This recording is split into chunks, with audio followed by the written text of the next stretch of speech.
Hi, Prime Minister. Mansour Shouman, he's a Palestinian-Canadian missing in Gaza. Do you have any more information on his We are whereabouts? actively engaged. We are actively working on this. We're talking to everyone. We're taking this one very seriously. Yes. Thank you, Prime Minister. Mr. Oliphant, on the IT breach at Foreign Affairs, what can you tell us about it, please, sir? I think we're mindful every day that there are security risks in every IT system, so we're watching it constantly.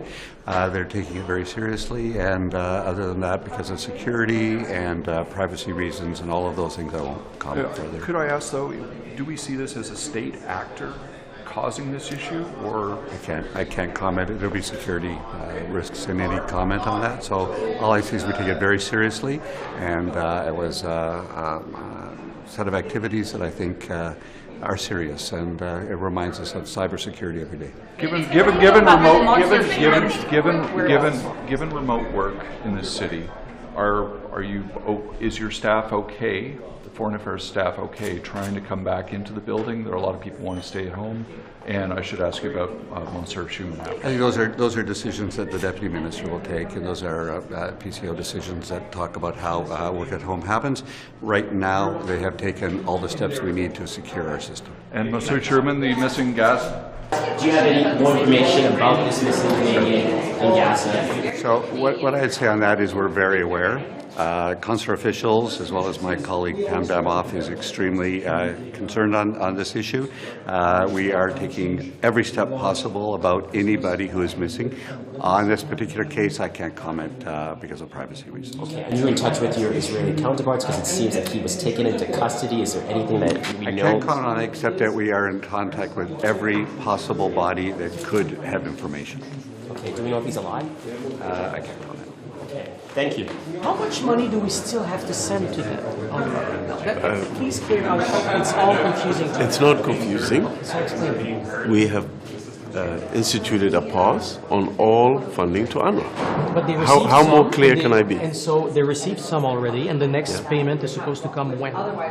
There's no next payment because we've put a pause in place to all funding to UNRWA. We have a look. When was supposed to be I will keep repeating this. We have a pause on all funding to UNRWA. How more clear can I be? When was supposed to be the next Is to payment? actually answer what we're pausing, right? We gave them a payment, and the next payment was supposed to be when? In a few months, but that has been paused because we have paused all funding to UNRWA. Right. A few months, like April. Well, I mean, You don't know? no, it's not that. It's why an not? irrelevant question because we paused all funding to UNRWA. We're asking the question. I don't understand how more clear I can be. We had funding. We had we have two streams of funding to UNRWA. One was long-term funding, and one was funding specific to Gaza. Both of those have been paused pending the investigation. Is that clear? That no child is going to be allowed to starve because of Canada's actions, that you will find other ways to get money to replace every penny that has been taken away from UNRWA? First of all, as I said in my statement announcing the pause, we are sustaining our levels of support to innocent civilians affected by this conflict, including in Gaza. Second, yesterday I announced an additional $40 million through other trusted partners, including the World Food Program, $16 million to the World Food Program, World Health Organization, UNICEF, and the ICRC. And so, yeah. Yes, and that money has gone to UNRWA in the past for relief to Palestinians in Gaza. And yesterday we announced an additional $40 million. So Canada is stepping up. In fact, we've increased our support to meet the dire humanitarian needs of Palestinians in Gaza. And this shows our commitment to continue to make sure that everyone affected by this conflict who needs support will continue to get Canadian humanitarian support. Should Canada stop arms export to Israel? We haven't exported arms to Non-lethal Israel in 30 years. Sorry, you were saying something, non-lethal Evan? equipment? Sorry? Non-lethal No, you asked me military arms exports, No, and I'm I've asking- answered your question. But no, you have not, because before now I I would like proceed, to ask anything you else? about non-lethal equipment. Should we I've stop? answered your question. Should we Yes. stop non-lethal equipment We don't sales? export arms. Non-lethal non-lethal Israel equipment, we and do. 30 years. Not arms, Yes. equipment. Non-lethal. No, he asked me about arms. But I'm can- asking can- you about can ask non-lethal Minister equipment. Joly on the details. So of thank that. you. So my first question was about arms. My second question is about non-lethal equipment. Should we stop sending Israel military non-lethal You would equipment? have to ask that question to Minister Joly. Do you expect UNRWA to be completely free of Hamas? I mean, it's always difficult to stop all infiltration. It's a Hamas-controlled territory, Hamas government. What are the standards that you expect to see from that investigation? We're very much encouraged by the United Nations oversight body launching this investigation. We're confident that they will conduct a thorough and transparent investigation. We're in touch with them. We're keeping a close eye on this investigation, and we await the results of this investigation very, very keenly. Because we value what UNRWA has done in the past in terms of providing much-needed humanitarian aid to Palestinians. Thank you. Ask you something about the situation in Gaza and UNRWA. When do you think, or what do you think should have to happen before Canada can restore funding to UNRWA, and what should Canada be doing in the meantime to help people not to starve, given that the funding? Yeah, that's a difficult question to answer because I think it's dependent upon what the investigation tells us. So I recognize, no question, that there is a considerable amount of pressure that exists in terms of humanitarian aid needing to flow to the region. I note that Minister Hussen made the announcement yesterday another $40 million will flow to the region in addition to the 60 that has been dispersed already, including through aid that UNRWA has provided. This is a very, very difficult situation. I understand the impact that this has. It's extremely unfortunate. I recognize as well that there's a responsibility on the part of countries that donate aid through UNRWA, as well as UNRWA itself, to recognize if there was participation, as there seems to be on the part of members of the organization in the atrocities of October 7th. This is a very serious allegation. So I think we have to wait and see what happens from this investigation. So it's a little bit too early, I think, to answer that question with perhaps the type of depth that we'd want to see. Are you holding out for zero infiltration by Hamas of UNRWA? I mean, it operates in a territory controlled by Hamas. The government is Hamas. It's going to continue to try to infiltrate. It infiltrated Israel, and they weren't able to stop it either. So what is your standard that you're holding out for? I mean, that's a little bit of a black and white way to frame it. I think that the investigation will provide us, I hope, with more information about the depth of, to use your word, infiltration that there may have been on the part of UNRWA employees and Hamas. But you're right. I mean, Hamas is embedded, and this is what Israel has been saying for so long, in a variety of and multifaceted components of Gazan society. So, is there going to be some crossover? I suspect that there probably would be. There are substantial complexities, as you know, that are at the heart and root of this conflict. So I don't know the answer to that, but hopefully the investigation that's underway will lead to a deeper understanding of how serious that connection may be and whether it merits further action on the part of governments like Canada. And are you hearing pressure from other people in your caucus? Do you expect to hear it this morning to open this, the flow of money back up? I'm sure there'll be a range of opinions, as there always is. I'll say again, as I've been saying for a long time, that the Liberal Party of Canada is a microcosm of society. I mean, we represent a wide array of people across the country, so it's natural that for me, for example, who represents the largest Jewish population in Western Canada, and as a Jew myself, that I'm going to hear more from the Jewish community where I live, from the people I represent, than perhaps some of my colleagues who represent constituencies with larger Muslim populations. So it makes sense that these conversations are happening, and I don't think that it's a source of negativity or division. I think it's actually a source of strength, and I think it's reflective of the decisions Canadians made to bring us here to talk about these issues. Monsieur Carr, do you think that Canada should stop arms exports to Israel? Wholesale? Or we're sending non-lethal equipment. Should we stop to send that? Well, it's interesting. I was asked this question by somebody recently. We have to remember the geopolitical complexities of the region. So despite the fact that I understand that people have concerns with the conflict and concerns certainly on the part of the government of Israel and on the part of Hamas, Israel is an ally of Canada's. It's an ally of the Western world. Look at what's happening with Iran and the way that Iran is using their proxies in the region to create issues that's now risking and pulling the United States in. We stopped armed equipment sales to allies before when when it was proven that they were not respecting human rights or international rights, and we have a law for that. Yeah. Some people are arguing that because the CIG is actually looking into possibility of the accusation of genocide, until the finding is done, Canada should just stop sending any kind of military equipment. What would you answer to that? Well, my answer, I guess, would be twofold. One, my understanding is it could be quite a long period of time before the ICJ were to conclude what they believe the basis or the merits of the South Africa case would be. That's a different story. But again, I mean, we have to appreciate as a Western nation and as an ally the role that Israel plays as a democratic society in a very unstable part of the world. So if we don't have an ally in Israel that has the ability to protect itself and Western interests against pressures from countries like Iran and their proxies and a variety of other states that surround Israel, that's going to have substantial consequences on the Western interests that we want to see upheld here in Canada. So it's very complex, of course, because it's hard to disassociate the conflict between Israel and Gaza right now and these broader issues. But Israel, we cannot forget, plays a critical role as a stabilizing factor for Western interests in the region, particularly as we start to see an escalation of what's happening in Iran. Is it stabilizing the world right now? When you look at what's happening in Lebanon and throughout the world, is it a stabilizing force, really? I guess the question back to you would be, what do you think would happen if Israel was not in a position to defend Western interests right now? What would the infiltration of Iranian influence, Chinese, Russian influence be on the West? Just look at the very small influx right now of issues that are arising as a result of the Houthi attacks in Yemen.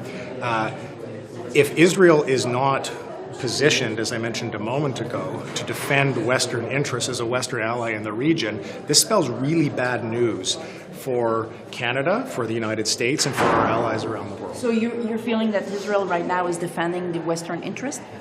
Well, again, as I said, you have to disassociate the conflict that's happening between Israel and Hamas right now, which this chapter of began on October 7th. And I'm careful to note that this chapter of it began on October the 7th.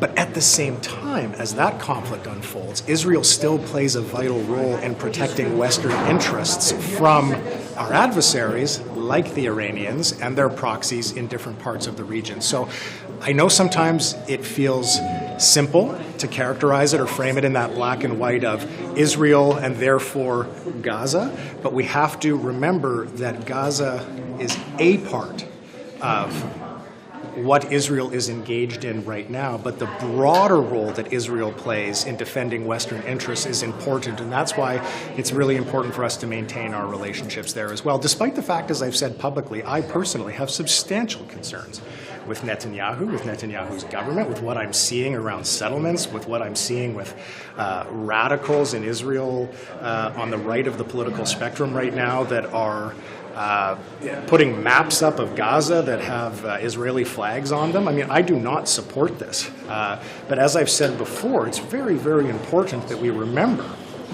that governments come and governments go, and our relationships with states are deeper than the relationship that we may have with the current government in power. And my hope is that Netanyahu will be gone sooner rather than later, because I think that's in the best interest of everybody in the region, and I think that's in the best interest of everybody around the world. You mentioned the conference of settlers. I got to go in 2 seconds. Yeah. Can you explain why your government has not sanctioned violent Israeli settlers when the U.S. has, Britain has? Why has Canada not taken action against that side? You know, I'm actually not familiar with some of the policies that you just referenced from other countries, so before I could give a credible answer, I'd want to... I don't know much about it, so in the spirit of critical thought and giving intelligent answers, I'm going to hold off on commenting on that before I learn a little bit more. So you think that if Netanyahu was replaced, that would help solve some of the current issues in the region? Well, there's no question. Yeah. Okay, thanks, everyone. Would you like to see UNRWA funding restored? I said yesterday in my statement, like, my position on that. Can you just repeat it? Can you just tell us yes or no? No? See, the thing is that, like, UNRWA is doing very important work, and I've seen firsthand the work which they are doing. I visited their school, and, like, having talked to the families and all that, they have a network, like, their schools are providing shelter to thousands of people who have been displaced in Gaza. And I think that, like, it's important to investigate and the allegations which are there, and I am glad that UNRWA has terminated the contracts of those employees. So proper investigation should be done, but I think we should not penalize, like right now, like UNRWA is a lifeline to the people of Gaza, and I think we should not, for like few people, we should not penalize like the people in Gaza who rely on that. Thank you. Essentiellement inévitable. Avez-vous des préoccupations? Ben, écoutez, j'ai entendu comme tout le monde le témoignage de Mme Tait hier. Maintenant, c'est le conseil d'administration qui va prendre les décisions par rapport au bonus. Selon les mesures de rendement, là, je comprends qu'il y a des contrats qui entrent en considération là-dedans. De mon côté, ma préoccupation, c'est vraiment de réfléchir à l'avenir de CBC Radio-Canada parce que ce qu'on voit, c'est qu'il y a des problèmes structurels, un déficit structurel annuel, puis en plus une baisse de revenus importante du côté des revenus publicitaires, autant du côté de Radio-Canada que CBC. Et donc, moi, je me projette vers l'avenir pour assurer la durabilité. Mais en contexte de déficit structurel, est-ce que c'est satisfaisant de dire il y a des contrats, c'est ça, puis c'est tout, on peut rien faire? Puis vous dites, vous réfléchissez à l'avenir de Radio-Canada, réfléchissez-vous à l'avenir de Mme Tait? Ah ben, Mme Tait, son avenir est clair dans le sens que son mandat prend fin à la fin de l'année. Et nous, on met sur pied un comité qui va passer à la recherche de la prochaine personne qui va diriger CBC Radio-Canada. Puis il reste encore des décisions budgétaires à prendre concernant la situation pour cette année de CBC Radio-Canada. Justement, c'est elle qui les prend. Bien, je reviens là, sur certaines choses. Premièrement, sur la réallocation des dépenses gouvernementales, 3,3 %. Il y a une décision qui est en attente. Quand on va être prêt à dire qu'est-ce qui va arriver du côté de CBC Radio-Canada, on va le faire. Maintenant, l'autre chose, par les années passées, on a mis de l'argent dans CBC Radio-Canada pour combler le déficit structurel. Donc, il y a une décision budgétaire aussi qui va venir. Puis, en attendant, il faut réfléchir à l'avenir de CBC Radio-Canada.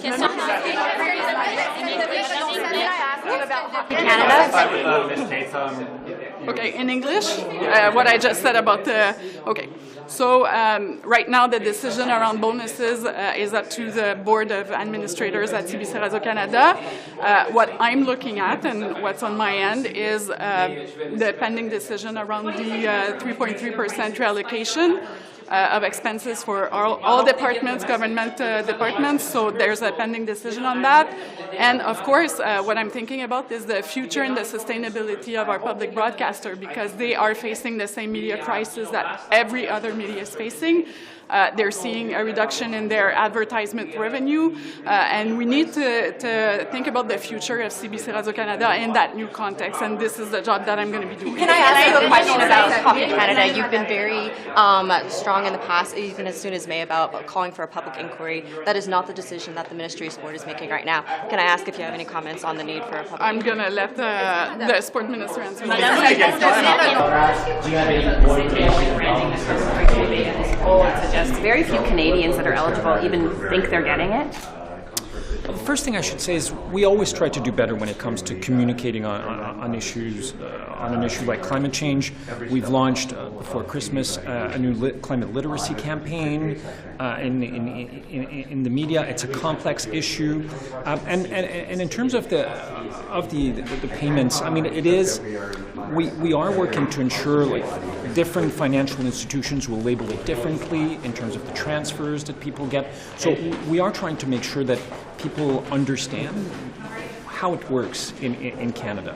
And right now there's more work to be done. But should the name itself be changed? I mean, climate action incentive isn't as obvious as carbon price rebate. Why wouldn't you be obvious with what it is by calling it that? I think people who are more knowledgeable about these type of things, marketing and communications than me, are working on what would be a better way of naming it. So it is one of the conversations that we are having so that Canadians better understand what is happening. Are you concerned at how few people actually know that they're even getting it? I think we need to do a better job of communicating on the whole issue of carbon pricing and rebates in Canada. How do you like the sound of Debo Bucks as a brand?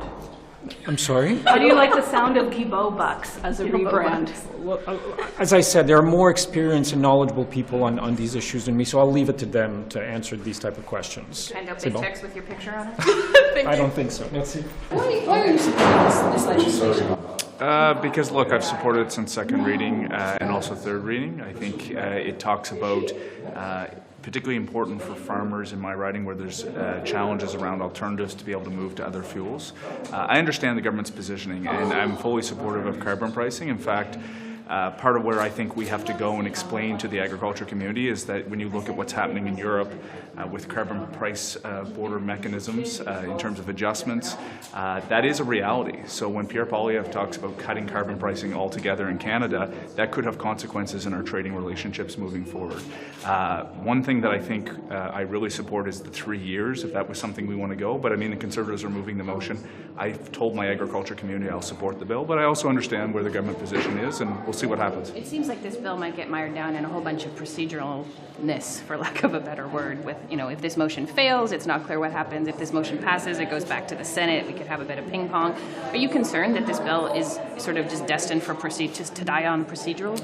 Look, I would have liked to seen it get through the Senate at the time. That's my personal position, and you know, ultimately that didn't happen. So we'll see where it goes. I don't know the bloc where they've indicated they may be. I don't think they are going to support the motion as is. So we'll see what happens. But again, as a member of Parliament, I want to stay true to the position that I had.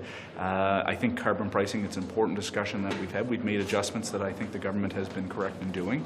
And again, I think there's a broader conversation that we have to have here, including on agricultural offsets. Minister Guibault is doing some important work around ways in which sustainable agricultural practices can be rewarded. I think that's part of where the conversation has to go, is that carbon pricing is not just a cost, but there is economic benefits. And in fact, where countries around the world are talking about tying trading systems to carbon pricing, boy, that's extremely important. Canadian farmers would be well served, because our agriculture is some of the most sustainable in the world, to actually benefit from those types of systems. I think it's something you're going to see the Agriculture Committee study actually in the months ahead. So again, that's my position. I also understand where the government broadly is going, and I think there's serious questions that have to be asked on Mr. Poilievre's plan, which is to cut it all together, which not only has consequences on families, but is it putting Canada in a potentially a bad situation about where the world might be headed on economic trading. Okay, thanks. Vous répondez quoi à M. Laflèche de métro là, qui dit que c'est pas vrai que l'argent et les marges bénéficiaires sont très faibles? Ben, écoutez, je pense que c'est pas à moi qui va devoir répondre, c'est aux consommateurs et au bureau de la concurrence. Alors, ce sera à eux de faire la lumière. Moi, comme j'ai dit, si la chaîne est complexe, s'il y a beaucoup d'éléments qui font qu'on a vécu une hausse des prix, ben, qu'on mette carte sur table et que ça donne l'opportunité aux gens de voir ce qui se passe dans l'industrie. Alors, c'est pour ça que moi, j'ai interpellé le commissaire à la concurrence. Puis, évidemment, je m'attends à ce qu'il prenne les mesures appropriées. On a eu, évidemment, des nouveaux pouvoirs dans la loi. Alors, on espère qu'il va utiliser ces nouveaux pouvoirs-là pour aller plus loin, je pense, là-dedans, pour faire comprendre aux gens. Si c'est complexe, ben mettons carte sur table. Les agriculteurs français sont avez-vous peur que ça arrive ici à un moment donné si les prix diminuent trop? Bon? Bien, on a toujours été très clair que c'est pour ça que, vous vous rappellerez, quand on a commencé ça, on avait un plan qu'on avait développé en 5 étapes. Et il y en a une là-dedans, c'était vraiment de s'assurer qu'on protège les petits et les moyens détaillants dans cet objectif-là de stabiliser les prix au pays, et en même temps d'établir une forme de, comment je vais dire, plus de transparence et un meilleur équilibre, par exemple, entre les producteurs agricoles et les grandes chaînes d'alimentation. C'est pour ça que le code de conduite sur l'épicerie est essentiel là-dedans, puis ça, on va aller de l'avant, parce qu'on a vu que dans plusieurs pays, ce code-là, ça permet de rétablir un équilibre qu'on a besoin. Ça ne marche pas pour les agriculteurs. Non, mais ce que je vous dirais, moi, quand j'ai parlé d'abord, j'ai parlé aux gens de différentes associations agricoles, j'ai parlé aux épiciers indépendants du pays, ils me disent, il y a 2 choses qui étaient cruciales pour rétablir plus de concurrence au pays, de rétablir un équilibre entre les différents acteurs. C'était la réforme sur la concurrence et c'était le code de conduite. Vous ne répondez pas à ma question. Bien, pourtant, si les prix diminuent puis les agriculteurs... 30 secondes que j'y essaye, mais répétez-moi. Avez-vous peur, oui ou non, que les agriculteurs, comme ici, soient satisfaits? Écoutez, moi, ce que je dis, c'est que quand on a fait ça, pour répondre à votre question, on s'est assuré de protéger les agriculteurs. C'est ce que je vous dis. Puis eux-mêmes m'ont dit, Monsieur le ministre, faites 2 choses. Ils me l'ont dit. Réformer la concurrence, puis assurez-vous que le code de conduite sur l'épicerie soit adopté. C'est ce que les gens m'ont dit, puis c'est pour ça qu'on a mis ça de l'avant, parce qu'on sait que c'est cet équilibre-là qu'on doit préserver, puis évidemment protéger nos agriculteurs. Sur l'affichage commercial, là, les Américains semblent être inquiets des nouvelles règles au Québec. Là. Que devrait faire le gouvernement canadien s'il devrait faire quelque chose pour les rassurer? Bien, écoutez, on va prendre des décisions au Canada qui sont dans l'intérêt des Canadiens et des Canadiennes, puis après ça, bien, écoutez, on expliquera le pourquoi si on a besoin à nos partenaires américains. Mais je pense que... Oui, bien, écoutez... Est-ce qu'il y a un rôle pour le gouvernement canadien là-dedans? Ben, on va voir les prochaines étapes, mais moi, je pense qu'il faut d'abord... Vous savez, on est un pays souverain, on adopte des lois qui sont en fonction des intérêts du Canada. C'est toujours comme ça qu'on le fait, on défend les intérêts canadiens. Et si c'est la volonté de la société d'aller de l'avant dans cette direction-là, bien, écoutez, on va s'expliquer. Puis je pense que les gens respectent ça. Les gens comprennent qu'on a besoin de défendre le fait français au Québec, au Canada. Est-ce que le gouvernement canadien devrait cesser d'envoyer des armes en Israël? Écoutez, ça, c'est une question que vous devriez adresser à ma collègue, la On a ministre besoin Joly, d'un parce permis pour le faire, donc ça passe par vous. Moi, je sais, mais j'étais ministre des Affaires étrangères, je sais bien, mais je vais laisser ma collègue, la ministre des Affaires What do you étrangères, say to s'exprimer Metro là-dessus. raising their prices despite your efforts to try to get prices down? Metro's union. Well, I hope they get the message, because otherwise consumers will, at the end of the day, you cannot ignore consumers. You cannot ignore consumers. I hope they get the message. I keep repeating it. We have, last time we asked them to do certain things. I told you that I want more. We put in place a new regulatory measure. We adopted a new law that gives more power to the Competition Bureau. I wrote to the Competition Bureau saying now that you have more powers, I think citizens would expect them in your independent mandate that you use them. But I hope they get the message because, there's 40 million people who are saying that. And, at every step of the way, action, reaction, action, consequence. And you'll see me going at that. I told them, it's not about switching a switch. But one thing that people say, they say, Minister, keep the fight. Because no one believes it's easy. I'm not sure exactly everything and what we need to pull and push, but one thing I know is that Canadians want us to keep on pushing and put their feet to fire. That's what I'm going to do. They're not listening to the government, otherwise they wouldn't be raising their prices for consumers. One thing they should be listening is consumers, because one thing that we could do is that we can switch our buying power to one or the other. And one other thing that they should be really mindful, because they know me by now, I am in discussion with potential foreign grocers that may want to enter into the Canadian market, because we know that the best way, it's be true in Australia, in New Zealand, in United Kingdom, if you bring more actors into the market, you stabilize prices, you provide more choices, and eventually that has a pressure on prices. That's the best way. That's why I'm so focused on competition, because at the end of the day, that's the way that you can have an impact on the market. La lettre de M. Blanchet à Anthony Blinken, est-ce que c'est le rôle d'un parti d'opposition à défendre le commerce avec les Américains? Je vais le regarder, je ne l'ai pas vu, je m'excuse, j'aimerais ça vous répondre là-dessus, mais je ne l'ai pas vu encore. Vous êtes déçu de ses propos? Vous êtes déçu des propos de M. Laflèche? Ben, écoutez, je pense dans le fond, quand il s'adresse, c'est pas à moi, il s'adresse aux millions de consommateurs et consommatrices. Je trouve que c'est un message qui va à l'encontre de ce qu'on essaie de faire, c'est-à-dire de stabiliser les prix au Canada. Et puis à la fin, il faut se rappeler que les gens ont un choix. Les gens pourront décider d'aller d'un côté ou de l'autre. Nous, de notre côté, on va continuer de mettre de la pression pour stabiliser les prix au pays. Merci.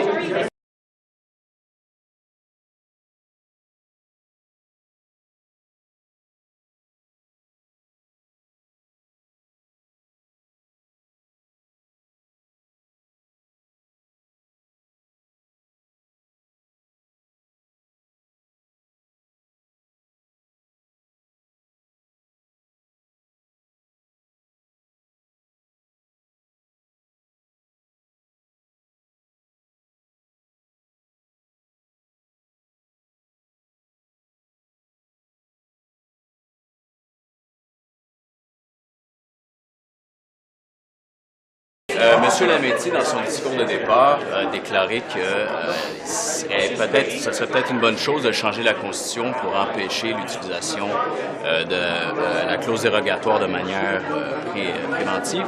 Est-ce que c'est une opinion qui est partagée au sein du caucus libéral? Jusqu'à quel point est-ce que vous en discutez? Je pense qu'il y a beaucoup de membres du caucus qui partagent ce point de vue-là, comme beaucoup de Canadiens. C'est un débat qui doit avoir lieu. Est-ce que c'est possible d'utiliser cette clause-là au début plutôt qu'à la fin, comme c'était prévu par Donc, il y a des discussions là-dessus. Il y a toujours des discussions, autant chez nous que dans la société civile. Ouais. Mais le gouvernement devrait vraiment repenser la Constitution. Ça, c'est vraiment dans les discussions, là. C'est dans les discussions chaudes, peut-être? Non, mais on passe pas nos réunions là-dessus. Là. Mais lorsqu'il y a des décisions qui sont prises, celles-là, on peut faire référence au Québec, on peut faire référence à l'Ontario, ailleurs au Canada. C'est sûr que ça soulève des questions, donc je me demandais ce que vous pensiez de la lettre qu'a envoyée le Bloc québécois à Anthony Blinken sur l'affichage au Québec, la loi 96. Qu'est-ce que vous en pensez? Est-ce que vous pensez que c'est une bonne idée, ça, d'interpeller les Américains pour qu'ils se conforment à la loi 96? Bien, tout d'abord, M. Blanchet n'est pas l'ambassadeur du Québec à Washington, ni du Canada. Et deux, je lui rappellerai que non seulement il y a plus de députés libéraux que bloquistes, il y a plus de votes pour les députés libéraux que bloquistes, et qu'on peut très bien, nous, les Québécois, au sein du Parti libéral du Canada, parler au nom du Québec, défendre les intérêts du Québec. Mais c'est ça la question. La question de fond, c'est est-ce qu'il y a un rôle pour le gouvernement canadien de défendre quand même ou de présenter cette loi-là sous un jour peut-être un peu plus... je ne sais pas, positif dans le sens où... Moi, je pense qu'on a assez avec nos propres juridictions. Là. Je pense qu'on est assez occupé ici. Il faut comprendre que M. Blanchet veut ramener des débats qui sont à l'Assemblée nationale et au Québec ici pour faire de la chicane. Non, mais c'est parce qu'il y a quand même des inquiétudes commerciales des Américains. Ça pourrait avoir un impact sur le commerce avec les États-Unis. Donc, à ce niveau-là, est-ce qu'il y a quand même pas une responsabilité? Quiconque veut venir chez nous puis faire du commerce chez nous, il faut comprendre que ça se fait en français. Est-ce que vous approuvez ce projet? Il faut le comprendre. On parle français chez nous, tout en appuyant la communauté anglophone. Qu'est-ce qu'on fait pour appuyer? Pour rassurer les Américains sur ce nouvel affichage commercial. Qui viennent chez nous, on est un peuple accueillant, ouvert sur le monde. Les Américains, lorsqu'ils vont au Mexique, ils vont afficher en espagnol. Lorsqu'ils vont en Argentine, ils vont afficher en espagnol. Lorsqu'ils vont ailleurs dans le monde, ils s'adaptent, sont capables de s'adapter. Chez nous, qui s'adaptent en français. Un petit mot sur Denis Coderre. Denis, que je connais depuis très longtemps, est un excellent politicien. C'est un homme très coloré. Et c'est sûr que ça va attirer beaucoup d'attention, peu importe où il va. C'est une bonne chose pour le... Est-ce que vous souhaitez qu'il se lance? Can you explain why your department gave $17 million in bonuses last year? All I can say is that the method of payment and the decisions relating to payment are based on strict rules and decisions not at the ministerial level. Thank you. Okay, so then why did Treasury Board pay $210 million in bonuses? Vous en pensez quoi de ça? Est-ce que c'est dans les cartons de votre gouvernement? C'est l'opinion de M. Lametti. Évidemment, ce genre de discussions et de décisions se font et se prennent au sein du gouvernement canadien, au sein du cabinet. Personnellement, vous en pensez quoi? Est-ce qu'on doit changer la Constitution pour empêcher ça, cette utilisation de la clause dérogatoire? Bien, je vous avoue que je ne suis pas un expert de ces considérations, que j'ai hâte d'en entendre parler davantage et d'être à l'écoute des différents points de vue. Bien, c'est un sujet qui est discuté, parce que M. Lametti, il dit ça le jour de son départ. Je veux dire, on a comme l'impression que c'est une opinion qui est un peu partagée là, au sein du caucus.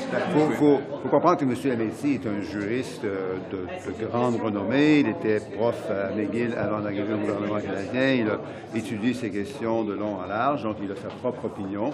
Il y a évidemment d'autres opinions au sein de la population, au sein des juristes, et je pense que c'est important pour le gouvernement canadien d'être à l'écoute de tous les points de vue. Mais c'est pas le seul chez les libéraux à penser ça. Bien, il faudrait demander aux autres libéraux et aux autres juristes libéraux en particulier. À nouveau, moi, je suis plutôt novice sur ces questions. Par contre, j'ai bien hâte d'en apprendre davantage. Et comme je le disais, j'ai surtout hâte d'entendre les différents points de vue. Une autre question pour vous, M. Duclos, juste avant. M. Blanchet a écrit une lettre à Anthony Blinken concernant les inquiétudes des Américains par rapport à la loi 96. Est-ce qu'il n'y a pas un rôle pour le gouvernement canadien aussi de défendre cette loi-là, même si ce n'est pas la loi du gouvernement canadien, mais au moins pour rassurer les Américains par rapport à ça?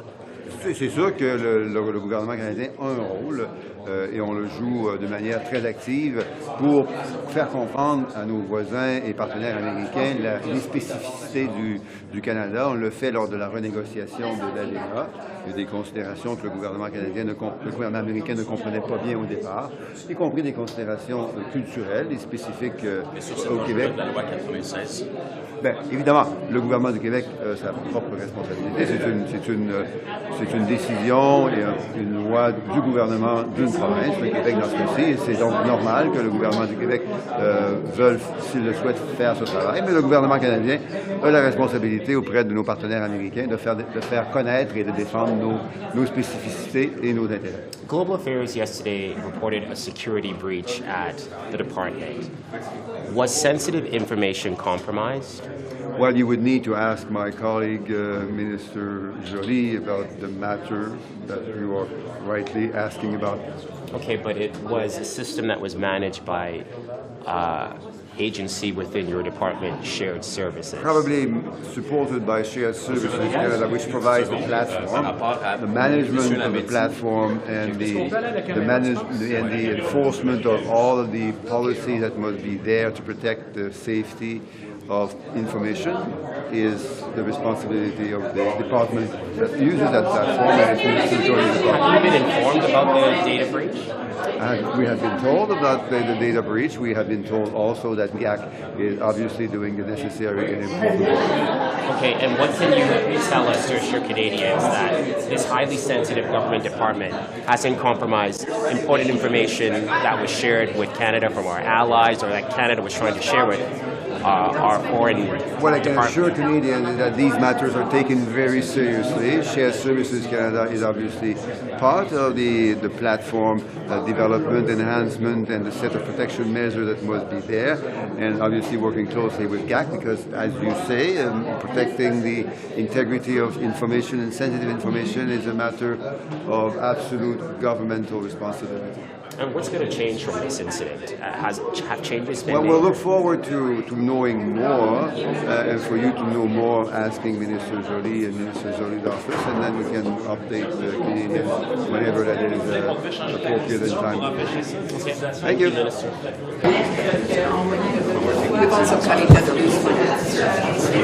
Mexico sort of did its own route at the end of the NAFTA negotiations and came to a deal without Canada at one point, right? So. Yeah, I mean, look, anyone can take any decision. They're sovereign countries. They can take decisions with respect to us that they want, and we can do the same. But we have an arrangement that's been very productive. NAFTA has been a huge success in commercial flows. You just need to look at the flows that go on both sides from Mexico to Canada or Canada to Mexico. And we don't want those interrupted. But there are conditions, and there are... And you're not disagreeing with the Quebec Premier on the fact that it's now a big concern? Well, I'm not disagreeing with the Quebec Premier that it's a concern. And it's a concern particularly in two airports, Pearson and Trudeau.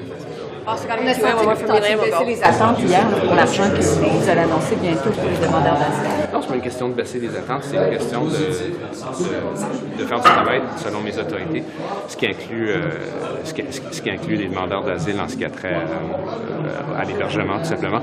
Il y a d'autres réclamations, demandes du Québec qui ne sont pas sous mon autorité. Je l'avais dit très clairement à Mme Fréchette vendredi dernier. Sur les issues, M. Lametti avait dit, avait fait une sortie en règle sur l'utilisation préventive. Non, sur le fait que j'étais gardien de but assez médiocre. Je suis très choqué. Parce que lui, j'ai aussi beaucoup de munitions que je pourrais vous dévoiler publiquement. Votre voisin de circonscription? Notamment sur son risotto qui était exécrable. Ah, OK. Et puis, il va m'en vouloir de l'avoir dit publiquement. Puis au hockey, c'est un gars qui patine ses bottines, puis il peut reculer en arrière. Alors, il n'y a rien à revendiquer sur mes talents de Mais sur la clause dérogatoire. Qu'est-ce que vous pensez de cette lettre qui a été envoyée par le chef du Bloc, Anthony Blinken, sur l'affichage en français au Québec, la loi 96, le fait qu'il faut qu'il y ait plus gros en français que ce qui est écrit comme nom de magasin. Est-ce que vous avez des inquiétudes par rapport aux États-Unis? Moi, une chose sur laquelle je m'entends, et on s'entend tous avec le Bloc, c'est qu'il faut mieux protéger le français au Québec. On est la province qui est celle où le français est le plus en danger, la population qui est noyée dans une mer d'anglophones, et on s'entend avec le Bloc qu'il faut protéger le français, il faut mieux le faire. Maintenant, est-ce que c'était la meilleure chose à faire avec les États-Unis? Moi, je pense qu'on peut faire ça ici même au Québec et au Canada, qui s'entendent comment mieux protéger le français. Can you just explain how it differs from a public inquiry? That's a really good question. It doesn't use the Inquiry Act, which is an important distinction. It's focused on victims, and it's focused on hearing from people impacted through their experiences, and it's focused on solutions. The thing about the Inquiry Act is that it could take years before we're able to put any of the feedback, insight, and perspective into action, whereas with the Commission, it's a different approach that allows quicker action. And we've seen that. We've seen the impact of some of the changes that the last 3 ministers of sport have made to the sport system. And the changes that we've seen have been positive. Justice is being served, victims are being heard, and the system's changing.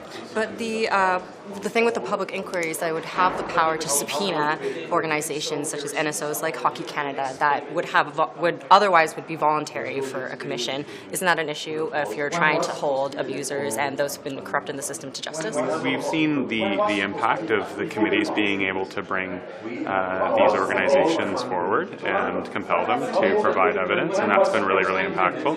I don't think we need to duplicate that ability with the Commission, and the Commission's ability to provide quicker feedback and solutions immediately, I feel like is stronger. And I'm all about solutions for the sport system. We want to see sport provide the Canadian public with all of the good and remove some of the rotten, sour bits from the system, and I'm confident that this is the right tool in order to achieve that. Right, and speaking of the rotten bits, the recent news with the 5 players who have been asked to surrender themselves to London police. Do you have any comment on that case? No, I won't comment on an ongoing police investigation. Okay. Adam, can I just ask you on sponsored travel? The Ethics Committee said yesterday it should be banned and instead go to a 2-point system for international trips each year for MPs.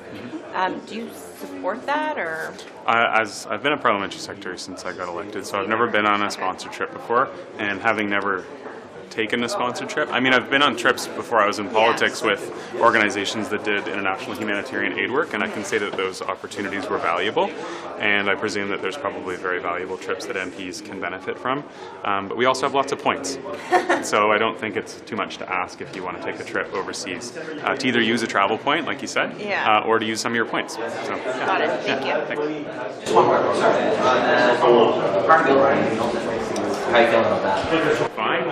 I have enjoyed a lot of support in the last 2 elections. Parm and I have worked well together, I suppose, over the last 4.5 years.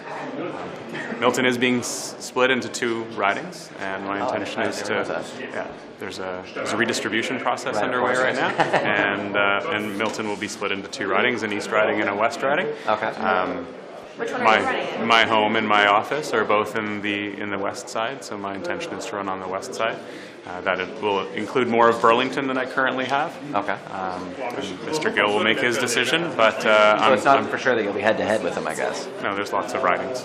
Okay. And he's represented lots of different ridings over the course of his political career also. Would you rather not go head-to-head? You can have a look at who gets more votes in the same riding in the same population. I'm happy going up against anybody that would like to put their name on the ballot, and I commend anybody that would like to put their name on a ballot. It's a challenging thing to do, so I wish Mr. Gill all the best in his endeavors, and just hope the provincial government can find somebody else to cut red tape, as he's the Minister of Red Tape. Awesome. Thanks very much. Follow on the Ethics Committee decision yesterday to ask Brock to end sponsored travel. I just wanted to clarify, because it's my understanding that the same committee that you're a member of less than a year ago didn't want any more restrictions on sponsored travel. So I'm just wondering about the change. So I don't know. I wasn't on the committee a year ago. Weren't in March. So, but I agree with Matt Green, and I had talked about it, and it would make a lot more sense to allow members to use their own budget to be able to. I think these international trips are often useful, but now the restrictions that are in place really limit who can sponsor and make it just the same as New York and Washington, that we get 2 trips a year. Have them look at it. And so what was sort of the turn, or what changed? Because MPs have for generations defended sponsored travel. So the rules changed, right? With the lobbying. Yeah, so anyone that lobbies the government, so for example, Results Canada, World Vision are 2 groups I've done sponsored travel with before I was a parliamentary secretary. They were really useful. I mean, I went to Kenya, saw firsthand how Canadian money was being spent there. They can no longer sponsor travel because they also lobby the government, right? Just so I'm clear, this is then not about sort of an altruistic trying to separate lobbying from MPs' work. It's because you can't do the travel anymore. Well, that I mean, I can't do the travel anyway as a PS, as a parliamentary secretary. I think Matt brought it up to me, and I think it's a really good idea. And are you expecting PROC will actually enact the rule? I have no idea. Okay, so it's not like that letter will actually direct anything. Oh, it's recommending that they do, so I think we all hope that they will. And can you explain the 2 points thing? It's essentially that your budget would be expanded to allow for 2 international trips? Yeah. Okay. Thank you so much. I Yeah, appreciate it. and I think with oversight too. That wasn't in it. Who would do the oversight? Well, we have to report. Our budgets are completely open, right? So people can look through and see what I've claimed on all kinds of lines. So, I mean, there's obviously public oversight of it, but I think those are the kind of things PROC could look at. And can you just explain, so because the sponsored travel was stopped by the lobbying commissioner for lobbyists, essentially that was the impetus, that it's so restricted now that you No, may I as well think it's just a pay good for it? idea anyway. I mean, I know in speaking to World Vision, they think it's a great idea. This was before the changes. But my worry is that you could end up with U.S. groups, for example, sponsoring travel because they don't lobby Canadian politicians. You're really opening this up to foreign interference. And I brought that up yesterday with that Hungarian Institute sponsoring one of the Williamson's trip. Yeah. So I just think it makes sense. Okay. Okay, thank you so much. I think that, I mean, in the past, before I was a parliamentary secretary, I took sponsored travel on democracy with the World Movement for Democracy, working with human rights defenders around the world. I think there's a very important role. It obviously depends on what it is. But I think that when parliamentarians engage internationally, I've founded the Women Legislators and Defense Portfolios Network. Also, I'm part of something called the Parliamentary Rapid Response Team. When parliaments or parliamentarians are under threat around the world, we gather MPs from all continents to speak out on their behalf. And these kinds of meetings, these relationships, these in-person meetings, for instance, with the Women Legislators in Defense, when Ukraine happened, we had the relationships with members of parliament, with women in Ukraine, so we were able to even mobilize people, for instance, in South America through the same network to try to come to their defense. I think it depends on what it is, but I think if we try to insulate ourselves and we say that MPs around the world cannot gather, cannot go to other countries, I think what we're doing is we're actually hurting Canada and we're hurting a lot of opportunities. And maybe I should to clarify that the ethics committee said instead there should be 2 points a year that MPs can use to travel internationally. Well, that would be good. Do you think that would be? I think so. I mean, it depends. It depends on the MPs, obviously, you know, for certain things. I mean, that would be something that I think would be beneficial regardless. I know that there was an attempt in the Senate to create a parliamentary association around women because there are so many women parliamentarian conferences around the world that we're not allowed to actually go to because we can't use our points. I think particularly in a world where relationships on trade, where relationships with a rise in authoritarianism, being able to go and build those kinds of relationships is important. Do you think it should be sponsored travel and those 2 points, or are you saying the 2 points I would haven't equate? thought about exactly what that would look but like. But you're I'm not defending on the sponsored committee. travel. But I think there is an absolute, obviously there needs to be oversight. Obviously there's certain trips that just don't meet the... Like what? I haven't thought of which ones those might be, but I think that by and large, the kinds of trips that we're doing are the kinds of trips that are both benefiting Canada, our national interest, but also benefiting human rights and democracy around the world at a time when authoritarians are working together. They are working across geographic boundaries, and people who, us, Canadian values, democracy, people who are legislators, who are at the front line of the battle for democracy, need to be able to engage internationally, and sometimes that needs to be face-to-face. Thank you. I appreciate it.